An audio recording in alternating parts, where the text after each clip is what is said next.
Je suis guidé à vous parler de cette énergie qu'on côtoie saison après saison sans vraiment se rendre compte de quoi on parle, c'est-à-dire l'hiver.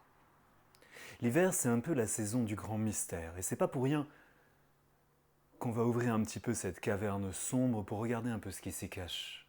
Parce que derrière le mot de mystère, il y a beaucoup de choses, beaucoup de richesses.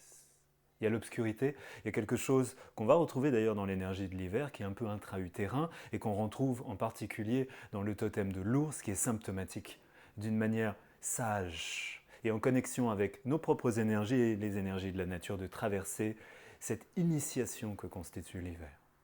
Alors on a pris l'habitude dans nos sociétés de considérer l'hiver un peu comme un ennemi. Ah, il fait froid, et puis j'aimerais être au chaud, puis j'aimerais être ailleurs. Il y a quelque chose comme un rapport qui s'est installé avec l'hiver qui est un rapport, il faut que ça passe, et puis pour que le printemps reprenne ses droits et que la vie reprenne ses droits. C'est un peu comme si on mettait notre vie en stand-by. C'est un peu triste de ne pas se laisser vivre ce temps magnifique en fait que représente l'hiver. L'hiver, c'est pas seulement le froid, c'est pas seulement le temps qui fait, c'est même pas seulement l'aspect général de la nature. C'est ce moment transformatif, alchimique, qui va nous permettre de réémerger, renaître à nous-mêmes au printemps. En fait. C'est cette opportunité extraordinaire qui nous est faite de nous réinventer à chaque saison qui passe. Et l'hiver, c'est la gestation. Ça nous permet de repositionner l'être que nous sommes selon des axes qui peut-être nous ressemblent plus. Alors le moment de l'automne est un moment critique pour passer vers l'hiver, puisque c'est là où on va réunir les énergies. Mais une fois qu'on a fait le bilan, bon gré mal gré, et ça peut être un bilan qui peut être dur à faire, parce que parfois on peut se sentir mal, on peut se sentir dans un sentiment ou dans des contradictions en lien avec ce qu'on a pu créer jusqu'à maintenant. Mais parfois ça se passe bien. Mais toujours il y a cette réunion, vous voyez, comme les feuilles qu'on ramasse et qu'on met en petit tas. Une fois que ça c'est fait, on est à la porte de l'hiver. Et la porte de l'hiver, c'est intéressant de savoir qu'on peut se faire accompagner. Déjà en étant conscient de l'enjeu véritable que l'hiver peut constituer pour nous. Ce n'est pas seulement quelque chose qu'on passe, c'est quelque chose qu'on engramme. C'est quelque chose qui va aller nous permettre de toucher tout ce qui est profond en nous. Tout ce qui est dans l'intériorité de l'intériorité de l'intériorité. En énergétique chinoise, on va parler de yin de yin. Alors c'est vraiment un moment stratégique dans notre année en fait, où au lieu d'être dans cette énergie que je suis un peu en train de vous montrer avec mes mains, où tout sort, où tout jaillit, où tout a vocation à se jouer avec l'extérieur, on est un peu presque acculé, on pourrait dire, à rentrer dans un espace plus intérieur. Vous voyez, ici je vous montre des mouvements qui sont des mouvements symptomatiques de l'hiver que vous pouvez choisir de faire. C'est très simple, c'est cette idée de je ramène tout ce qui est un petit peu dispersé, qui se balade plus ou moins consciemment à droite à gauche sur la vie d'une telle, sur des choses inachevées, de ramener tout ça et ensuite de faire descendre. Alors je vous ai déjà dit, le mouvement de l'automne c'est je ramène, mais là le mouvement spécifique de l'hiver, c'est celui que je suis en train de vous montrer. C'est de descendre à l'intérieur de vous-même. Alors ce qui est intéressant ici, c'est qu'on va sortir des clivages habituels, des masculins féminins incarnés dans des corps d'hommes et des corps de femmes, pour aller vers un utérus énergétique qu'on possède tous.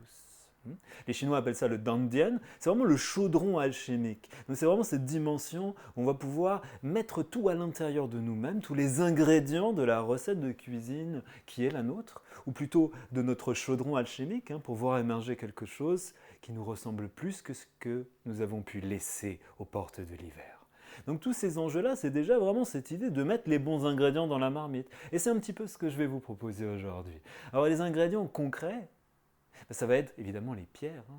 Qu'est-ce qu'il y a de plus concret qu'une pierre? Pas grand-chose en fait. Donc l'édifice de notre hiver, on va le construire avec un lien intelligent, organique, senti, ressenti avec le monde minéral, ce que nous on appelle les aminéraux ici, parce que c'est pour vous dire le lien profond qui existe entre nous et ce monde, qu'on juge souvent froid et glacial. Tiens, un peu comme l'hiver, vous me direz. Ça fait déjà plusieurs bonnes raisons de nous faire accompagner par ces aminéraux à la porte de ce moment initiatique. Alors la première chose, j'ai parlé d'intériorisation. Donc l'intériorisation, ça parle de l'obscurité. Le mystère, si je vous parle du mystère et qu'on ferme les yeux ensemble, on va tout de suite tomber sur quelque chose d'obscur, de vaste. de difficile à palper, à ressentir dans ses contours habituels. Donc il y a bien sûr un moment donné où on va au seuil de cette porte, où on bascule dans l'inconnu, dans le grand mystère. On sait qu'il y a quelque chose d'initiatique et on sait qu'on va lâcher quelque chose. Et on sait qu'en fait, on ne sera jamais le ou la même à la sortie de cette initiation. Donc pour s'accompagner dans cette initiation spécifique, les pierres noires sont des pierres magnifiques. Alors je vais vous en présenter deux qui sont des pierres très intéressantes à travailler dans l'énergie de l'hiver. C'est d'abord l'obsidienne œil céleste. Alors l'obsidienne, en général, est une pierre noire, certes d'aspect, mais en fait, quand on regarde à l'intérieur de cette pierre, on va trouver un jaillissement de lumière, quelque chose comme une ressource de lumière infinie qui va bien au-delà des modélisations limitées de ce qu'on peut percevoir comme la lumière dans notre monde habituel. Ici, c'est une effulgence. Alors, je vous ai parlé d'œil céleste. L'œil céleste, c'est vraiment cet œil que vous pourrez regarder à l'intérieur de l'obsidienne par rapport à la taille qui a été effectuée et aussi la nature de l'obsidienne et qui va réellement modéliser un œil. Alors, ce n'est pas un œil humain, c'est vraiment l'œil omniscient, mais c'est plutôt un œil qui regarde tout de suite les profondeurs. Alors ici, c'est vraiment cet œil-là qu'on va utiliser pour rentrer à l'intérieur de nous-mêmes. Parce que, comme je l'ai dit, on est à l'entrée de la caverne, on ne sait pas trop à quoi s'attendre. Il y a de l'inconscience, il y a de la subconscience, il y a des choses peut-être qu'on a mis dans notre caverne pour pas trop les voir, et puis surtout qu'elles ne sortent pas à la lumière, et surtout qu'elles ne soient pas vues par les autres. Donc tout ça, il va falloir rentrer à petits pas, et puis aussi avec nos peurs, nos appréhensions, parce qu'on ne sait plus vraiment ce qu'on a mis dans cette caverne. Donc l'obsidienne œil céleste, comme elle est remplie de lumière et à la fois elle est l'obscurité vaste, au-delà des systèmes cristallins, puisque c'est une pierre qui n'a pas de système cristallin, c'est une pierre vitrifiée, c'est une pseudo-tectite, c'est une pierre qui parle de quelque chose qui n'engramme plus l'information, donc qui s'ouvre vers un champ des possibles et qui est bien plus vaste que nos modélisations et nos croyances habituelles. Donc on rentre dans un espace transpersonnel, un espace abyssal presque, dans lequel on va pouvoir, dans la lumière intérieure de ce que nous sommes, remonter vers quelque chose d'enrichi par le grand mystère de la vie. Et ça, c'est un cadeau qu'on peut se faire, d'aller au-delà du mental pour rentrer dans cette substance. Et pour rentrer dans cette substance, il faut passer dans l'obscurité. Comme d'ailleurs, pour devenir qui nous sommes passés et nous repasserons. Parce qu'il peut ressembler à de l'obscurité de l'extérieur. Encore une fois, l'obsidienne œil céleste, intérieurement, c'est de la lumière pure. Mais extérieurement, si on la regarde à moitié, on pourrait presque penser que c'est de l'obscurité. L'autre pierre que je vais vous présenter ici, c'est la tourmaline noire, tout simplement. Alors la tourmaline noire, ici, on ne va pas en parler tellement pour sa protection qu'on évoque souvent, puisque c'est une des pierres majeures de la protection. Enfin, en tout cas, pas directement. Tout parle de sécurité et de protection dans la grotte dans laquelle on veut hiverner pour se réinventer. On est bien d'accord. Mais ce n'est pas notre objectif principal. On va, encore une fois, oublier l'extérieur. Être dans la protection, c'est toujours être un peu dans le combat qui ne se dit pas. Donc, on est toujours en train de perdre un peu de l'énergie à la périphérie de notre être. Et ça correspond à quelque chose de plus externe que le travail qu'on va faire ensemble aujourd'hui par rapport aux pierres qui vont plutôt nous basculer vers notre intériorité. Ici, l'idée, c'est l'idée d'une énergie tubulaire. Vous voyez, l'onde de forme, parfois on le voit sur le cristal, parfois pas, qui est présente sur la tourmaline, qui est piézoélectrique, qui est directionnelle, qui est comme un rayon, un faisceau. Ici, on va parler d'une colonne d'énergie qui est presque magnétisée. Vous savez peut-être que dans certains conduits, il y a un système magnétique qui permet à la substance ou ce qui passe par le conduit de ne pas toucher les bords. C'est des systèmes technologiques très développés. Vous avez la même chose ici.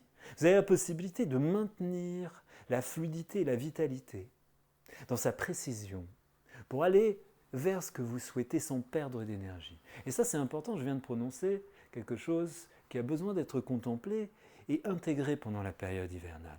La période hivernale, ce n'est pas une période où on fait n'importe quoi avec son énergie, parce qu'on sait que notre énergie est limitée. Et les anciens, ils étaient en contact direct avec une nature, sans avoir tous les garde-fous du confort qu'on peut avoir aujourd'hui. Donc ils savaient tout de suite qu'on ne pouvait pas gaspiller son énergie en hiver. Et c'est pour ça que l'énergie du Nord, l'énergie chamanique de l'hiver, est une énergie qui parle moins que l'énergie du Sud. C'est une énergie de sagesse intériorisée, où on peut s'asseoir autour du feu et sans échanger un mot, on va pouvoir rentrer dans une syntonie qui ne sera plus verbale, qui ne sera plus, vous voyez ces mains qui s'expriment comme celles que je suis en train de vous montrer. Ça va être quelque chose de plus commun, de plus vaste, de plus mystérieux aussi. Là encore une fois, on touche le mystère. Donc l'idée ici, c'est de se garantir, grâce à l'utilisation de cette deuxième pierre, une sorte de filet énergétique presque comme un laser qui viendra toucher les éléments pertinents, qui sont les éléments de notre initiation. Ça veut dire qu'au préalable, on aura fait un petit travail. Ce que je vous propose tout simplement, pour faire simple, c'est d'avoir un petit cahier d'hiver. Vous pouvez le mettre en noir, peut-être mettre des totems de l'hiver, vous pouvez mettre le bison blanc, vous pouvez mettre l'ours, ou n'importe quel animal qui pour vous, ça pourrait être la marmotte, qui évoque l'hiver. Et ensuite, dans ce beau cahier sacré, vous allez marquer en fait au début un peu là où vous mettez les pieds. Alors ce n'est pas inscrit sur la pierre, c'est un peu juste marqué à l'entrée de la grotte. Mais vous savez, c'est comme un tableau, vous pouvez effacer, vous pouvez remettre des choses, vous pouvez évoluer. Et puis peu importe, peut-être que ce qui vous a amené là où vous souhaitez aller, ce n'est pas ce qui va s'avérer être le plus pertinent à l'intérieur de la caverne. Laissez-vous un petit peu de mystère et d'imprévu dans tout ça, que ça devienne une aventure. L'idée ici, ce que je vous propose, c'est donc d'avoir ce cahier qui va vous accompagner pendant tout le processus. Donc vous mettrez vos évolutions, vous mettrez vos objectifs, et vous mettrez aussi peut-être ce que vous touchez d'un peu plus difficile dans votre exploration de la caverne, ou de votre utérus, ça c'est vous qui choisissez.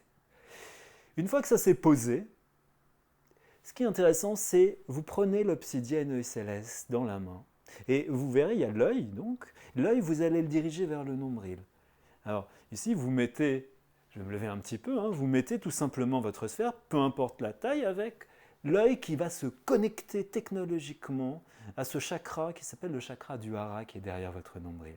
Il y a quelque chose d'ombilical à l'extérieur et à l'intérieur qui va connecter. Et vous allez pouvoir rentrer à l'intérieur de ce qu'on appelle ici votre utérus. Donc vous allez simplement, sans attente, faire cette méditation. Je vous propose une méditation de 25 minutes qui peut se faire complètement allongée avec des bruits de la nature que vous pouvez par exemple prendre sur les réseaux sociaux. Et vous vous laissez glisser dans votre caverne. Ça, ce sera la porte de la caverne. Et ensuite, régulièrement, toutes les semaines, ou tous les 10 jours si vous préférez, ou tous les 15 jours, ou toutes les 3 semaines, mais c'est pas mal de garder une régularité. C'est cette discipline, vous savez, le disciple de soi-même. C'est ça qu'on cherche à être. Donc une régularité, ça structure votre approche. Ça vous permet aussi un peu comme un spéléologue de savoir où vous en êtes dans votre exploration de votre grotte et de ce que vous êtes venu y faire aussi. C'est les deux éléments importants ici. Donc ici, dans la temporalité que vous choisissez, vous garderez toujours ce module de 25 à 30 minutes de cette méditation qui peut se faire dans n'importe quelle posture. Vous pouvez être aussi dans un canapé. Le confort est important dans l'hiver. Que vous vous sentiez emmitouflé, pensez à maman ours, vraiment qui prend sa pierre. Soyez dans cette énergie-là. Donc ça, c'est quelque chose qui va vous accompagner pendant tout le processus de l'hiver. Et parallèlement à ça, plus intégré dans votre vie, je dirais plus active, parce qu'elle reste active, on n'est pas encore capable ou on ne permet pas d'hiverner pendant tout l'hiver de manière vraiment animale. On a besoin quand même de rester en interaction sociale, de travail, avoir une vie où il y a quand même un planning à respecter, des choses à faire. L'élément d'ancrage, ça va être donc votre tourmaline. Alors votre tourmaline, vous allez la prendre dans la main droite le matin où vous allez décider dans la semaine de travailler avec elle. Vous allez mettre donc la tourmaline comme un tube dans votre main ici. Vous la gardez ensuite, vous recouvrez. Là encore, je vous demande de mettre tout ça dans votre nombril. Plus qu'une méditation, vous fermez les yeux, vous prenez quelques instants pour descendre à l'intérieur de vous-même, tout simplement. Puis ici, vous allez poser votre intention. Alors je vais vous donner un exemple, pour être clair. Ça peut être par exemple... Moi, j'ai un objectif pendant cet hiver. Mon objectif, c'est de mieux ressentir les rythmes propres de mon énergie vitale. Là, ce qui va se passer, c'est que vous sortez de la grotte, vous allez symboliquement dans votre vie active pour poser des graines. Parce qu'on ne travaille pas que dans notre inconscient, dans notre grotte, dans notre yin. On a besoin du yang, on a besoin de s'externaliser, même en hiver. Donc là, vous allez poser cette intention 3 fois et vous allez la laisser couler dans la pierre. Ensuite, vous allez avoir la pierre soit dans votre sac, soit dans votre poche droite. En tout cas, c'est important de garder le côté droit, le côté yang, le côté actif. Et vous allez simplement l'oublier, cette pierre. De temps en temps, vous allez la toucher, vous allez vous en rappeler. Ensuite, le soir, ce sera important de faire un processus de purification et d'énergétisation, parce que c'est une journée importante, peu importe ce que vous en avez pensé. Le soir même, je vous recommande de mettre ce que vous avez vécu pendant cette journée, sans jugement. Pour ce qui est de la purification, allez sur le site Amour Minéral, vous trouverez tous les éléments de la purification à effectuer pour la tourmaline noire. Donc faites ce processus. Choisissez une journée par semaine. Ou alors, si vous faites des temporalités plus vastes, parce que pour vous c'est plus difficile, par exemple vous choisissez de faire, comme je vous l'ai dit, une séance de méditation dans la grotte, dans l'utérus, avec l'obsidienne céleste toutes les 3 semaines, dans ces cas-là, vous pouvez choisir un jour pendant les 3 semaines. Mais même si vous avez une temporalité plus large, vous serez parfois guidé à le faire un peu plus. Au moins une fois par semaine, mais pas tellement plus. C'est ça l'idée, hein, pour garder un ancrage dans la réalité, un ancrage dans la vie quotidienne. Mais si vous le faites tous les 2 jours, c'est trop, parce que ça devient un accompagnement à autre chose. Hein, ce n'est pas le but de ce que je vous propose aujourd'hui. Alors l'idée ici, c'est qu'on a un livre ouvert. Hein.